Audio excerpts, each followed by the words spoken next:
अस्सलाम वालेकुम जी, मैं हूं कामरान चौधरी और आप देख रहे हैं केमिस्ट्री विद कामरान चौधरी। बच्चों, आज का लेक्चर बहुत ही इम्पोर्टेंट है और इस लेक्चर से रिलेटेड हर साल ही पेपर में क्वेश्चन आता है। आज के लेक्चर में हम लोग देखेंगे बेसिकली कि एलोट्रोप्स क्या होते हैं, एलोट्रोपी किस चीज़ को बोलते हैं, कौन सा प्रोसेस एलोट्रोपी कहलाता है, और एट द एंड हम लोग फिर कार्बन के कुछ मुख्तलिफ एलोट्रोप्स को डिस्कस करेंगे।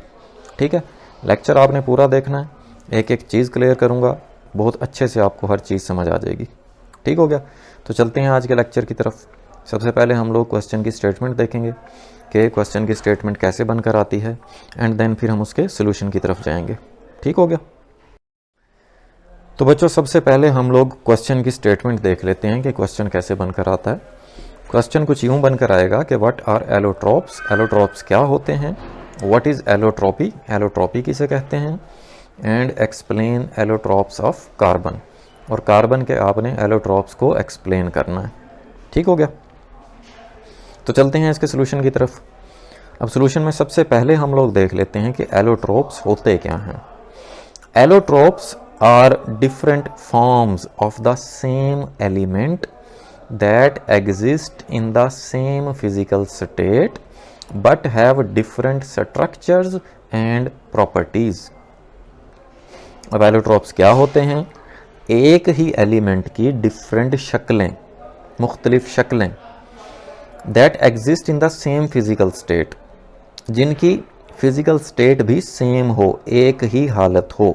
जैसे अगर सॉलिड हैं तो सारी की सारी सॉलिड हों, अगर लिक्विड हैं तो सारी की सारी लिक्विड हों, अगर गैसेस हैं तो सारी की सारी गैसेस हों, but have different structures and properties, लेकिन उनकी क्या होती हैं, साख्त, उनकी जो स्ट्रक्चर्स होते हैं वो डिफरेंट होते हैं और उनकी खसूसियात भी डिफरेंट होती हैं, प्रॉपर्टीज़ भी डिफरेंट होती हैं। ठीक हो गया, सो बेसिकली एलोट्रोप्स क्या होते हैं? एक ही एलिमेंट की डिफरेंट शक्लें, डिफरेंट हालतें, ठीक है, जो कि जिनकी फिजिकल स्टेट एक ही होती है, लेकिन उनकी जो स्ट्रक्चर्स और प्रॉपर्टीज़ होती हैं वो क्या होती हैं, डिफरेंट होती हैं। सो उनको हम लोग क्या बोलते हैं? एलोट्रोप्स बोलते हैं।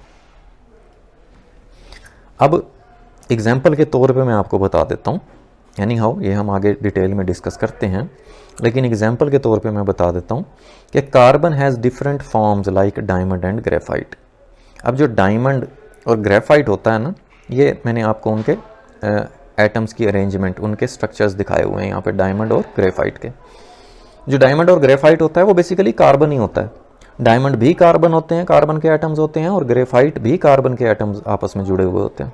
ठीक है, लेकिन इनकी क्या होती हैं स्ट्रक्चर्स, ये आपको नज़र ही आ रहा है, स्ट्रक्चर्स और इनकी प्रॉपर्टीज़, इनकी खसूसियात क्या होती हैं, एक दूसरे से डिफरेंट होती हैं, मुख्तलिफ होती हैं। ठीक हो गया बच्चों, तो इस तरह से हमने एलोट्रोप्स को डिफाइन कर लिया। अब थोड़ा आगे चलते हैं, अब हम देख लेते हैं एलोट्रोपी क्या होती है। Allotropy is the property of an element to exist in more than one form in the same state. एक ही एलिमेंट की ऐसी प्रॉपर्टी कि वो डिफरेंट शक्लों में पाया जाए। ठीक है, इस प्रोसेस को हम क्या बोलते हैं? एलोट्रोपी बोलते हैं। ठीक है, एलोट्रोप्स का तो मतलब मैंने बता दिया आपको, डिफरेंट फॉर्म्स होती हैं। एलोट्रोपी का मतलब खासियत, ये एक प्रॉपर्टी है किसी भी एलिमेंट की कि वो एलिमेंट जो है वो एक से ज़्यादा शक्लों में पाया जाए। ठीक है, जैसे मैंने अभी आपको बताया कि कार्बन एलोट्रोपी शो करता है। क्या मतलब इसका? कि कार्बन एक से ज़्यादा शक्लों में पाया जाता है। जैसे मैंने एग्जांपल दिया आपको, डायमंड भी कार्बन है और ग्रेफाइट भी कार्बन है। सही है, तो एलोट्रोपी का भी आपको क्लियर हो गया होगा। अब हम थोड़ा सा आगे चलते हैं। Why do allotropes form? अब ये एलोट्रोप्स फॉर्म क्यों होते हैं? Atoms join in different arrangements. अब बेसिकली ना, जैसे मैंने अभी आपको बताया कि एलोट्रोप्स में डिफरेंट फॉर्म्स होती हैं, डिफरेंट शक्लें होती हैं। अब वो शक्लें किस बेस पे डिफरेंट होती हैं? वो एटम्स की अरेंजमेंट पे डिफरेंट होती हैं। ठीक है, एटम की अरेंजमेंट मुख्तलिफ होती है।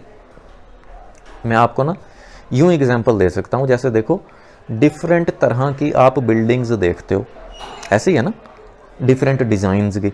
अब देखो वो सारी की सारी खड़ी होती हैं ईंटों से, लेकिन उन ईंटों की तरतीब अगर आप चेंज कर दो ना, तो शक्ल भी चेंज हो जाती है। इसी तरह से देखो डिफरेंट एलिमेंट्स के जो एलोट्रोप्स होते हैं ना, उनमें जो एटम्स की अरेंजमेंट होती हैं, अब होते एक ही तरह के एटम्स हैं, जैसे डायमंड भी कार्बन है और ग्रेफाइट भी कार्बन है, लेकिन उन एटम्स की अरेंजमेंट डिफरेंट हो जाए तो वो शक्ल डिफरेंट हो जाती है। डिफरेंट बॉन्डिंग बिटवीन एटम्स, ये वही बात कर रहा है कि एटम्स की जो बॉन्डिंग है वो डिफरेंट होती है, एटम्स की अरेंजमेंट डिफरेंट होती है। दिस गिव्स डिफरेंट प्रॉपर्टीज, जिसकी वजह से उनकी प्रॉपर्टीज क्या हो जाती हैं, चेंज हो जाती हैं, डिफरेंट हो जाती हैं। That's why the same element behaves differently.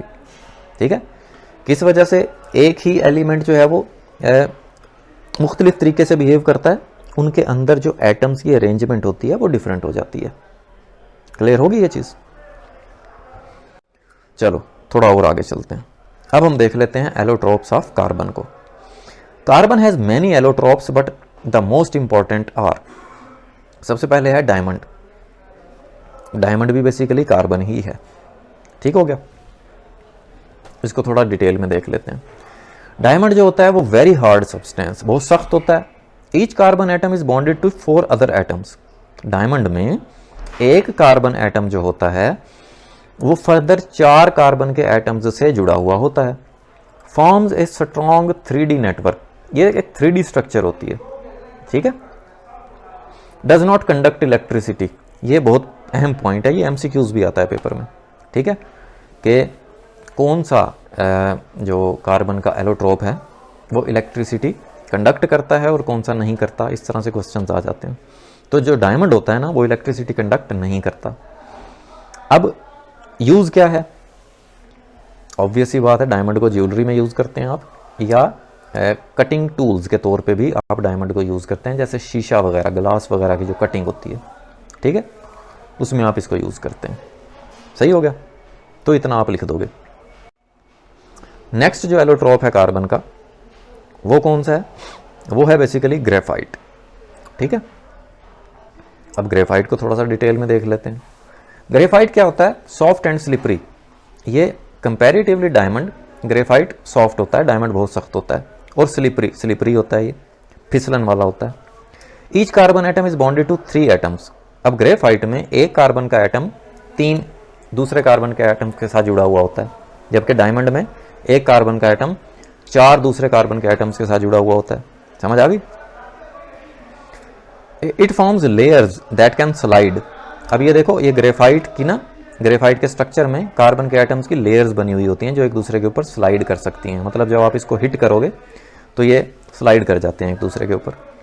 Graphite can conduct electricity. Graphite electricity को कंडक्ट कर सकता है, याद रखना, डायमंड नहीं करता। इसका यूज़ क्या है? लेड पेंसिल वगैरह में का जो सिक्का होता है बेसिकली, ये वाला, ठीक है, ये बेसिकली ग्रेफाइट का होता है। इसके अलावा लुब्रिकेंट्स, लुब्रिकेशन के लिए भी आप इसको इस्तेमाल करते हैं, जैसे ग्रीस वगैरह, ऑयल वगैरह बनाने में। ठीक हो गया, तो इस तरह से आपने ये कार्बन का जो सेकंड एलोट्रोप है विच इज़ ग्रेफाइट, वो भी लिख दिया आपने। ठीक है, वो भी एक्सप्लेन कर दिया, इतना काफ़ी है। अब आगे चलते हैं थोड़ा। जो थर्ड एलोट्रोप है ना कार्बन का, वो कौन सा है? वो है बेसिकली फुलरीन्स, या जिसको आप बकी बॉल भी बोलते हो। ठीक है, ये C60 लिखा हुआ है यहाँ पे। इसका मतलब है कि एक स्ट्रक्चर में ना 60 कार्बन के एटम्स जुड़े हुए होते हैं।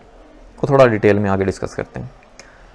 अब ये जो फुलरीन होता है, या जिसको आप बकी बॉल बोलते हो, शेप लाइक ए बॉल, एक बॉल जैसी शेप होती है इसकी, ये नजर आ रही है आपको, यहाँ पे मैं दिखा रहा हूँ साथ साथ आपको।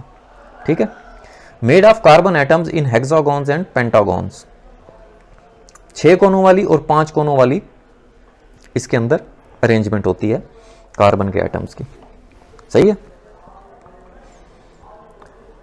Made of carbon atoms in hexagon and pentagon, क्या बताया? 5 कोनों वाली और 6 कोनों वाली स्ट्रक्चर्स होती हैं जिसमें कार्बन जो हैं वो जुड़े हुए होते हैं। जैसे देखो, इस वाले को देखो, ये 5 कोने नजर आ रहे हैं आपको। ठीक है, इसी तरह से अगर आप इस वाले स्ट्रक्चर को देखो, ठीक है, ये 6 कोने नजर आ रहे हैं आपको इस स्ट्रक्चर में। तो इस तरह से पेंटागॉन और हेक्सागॉन, हेक्सागॉन का मतलब 6 कोनों वाली, पेंटागॉन का मतलब 5 कोनों वाली। ठीक है, okay. It is use in nano technology. इस बकी बॉल को हम नैनो टेक्नोलॉजी में यूज़ करते हैं। अब नैनो टेक्नोलॉजी क्या होती है, मतलब जहाँ पर ना हम एटॉमिक और सब एटॉमिक लेवल तक हम काम कर रहे होते हैं, ठीक है। एटम आपको पता है एक बहुत छोटा पार्टिकल होता है, ठीक है, ठीक है। फिर एटम से फर्दर उसके सब एटॉमिक पार्टिकल्स होते हैं, जिनमें जो फंडामेंटल पार्टिकल्स हैं, इलेक्ट्रॉन्स, प्रोटॉन्स और न्यूट्रॉन्स, ठीक है। उस लेवल तक जब हम मतलब यूज़ करते हैं ना टेक्नोलॉजी का, तो उसको नैनो टेक्नोलॉजी बोलते हैं, ठीक। अब यहाँ पे मैं आपको थोड़ा सा बता देता हूँ कि इस बकी बॉल या फुलरीन्स, इसका नाम क्यों पड़ा। जब ये डिस्कवर हुई ना, ठीक है, कार्बन का ये एलोट्रॉप डिस्कवर हुआ, तो इसकी स्ट्रक्चर कुछ इस तरह थी, जो कि आपको यहाँ सामने नज़र आ रही है, फुटबॉल टाइप स्ट्रक्चर। अब इस तरह की ना स्ट्रक्चर कनाडा का एक आर्किटेक्ट था, बकमिनिस्टर फुलरेंस, उसने कनाडा में एक बिल्डिंग बनाई हुई थी, एक स्ट्रक्चर बनाई हुई थी इस तरह की बिल्कुल, ठीक है, मॉन्ट्रियल में। वो आज भी अवेलेबल है ये बिल्डिंग जो है वो, ठीक है। सो जब कार्बन के इस एलोट्रॉप की स्ट्रक्चर डिस्कवर हुई ना, तो बिल्कुल ये उस बिल्डिंग की तरह थी, ठीक है। तो इस वजह से फिर उसके नाम पे इसका नाम रख दिया, बकमिनिस्टर फुलरेंस के नाम पे फुलरीन या बकी बॉल, ठीक हो गया। सो इस तरह से आपने एक्सप्लेन कर लिए कि एलोट्रॉप्स क्या होते हैं, एलोट्रॉपी क्या होती है, और कार्बन के डिफरेंट एलोट्रॉप्स आपने एक्सप्लेन कर दिए। सो इस तरह से लॉन्ग क्वेश्चन आएगा, आपने एक्सप्लेन कर देना। तो ये थी आपकी वीडियो पसंद आई है तो चैनल को सब्सक्राइब जरूर कर दीजिएगा, वीडियो को लाइक और शेयर जरूर कर दिया करें अपने फ्रेंड सर्कल में, ताकि दूसरा भी भला हो जाए। Thank you so much for watching this video. अल्लाह हाफिज़।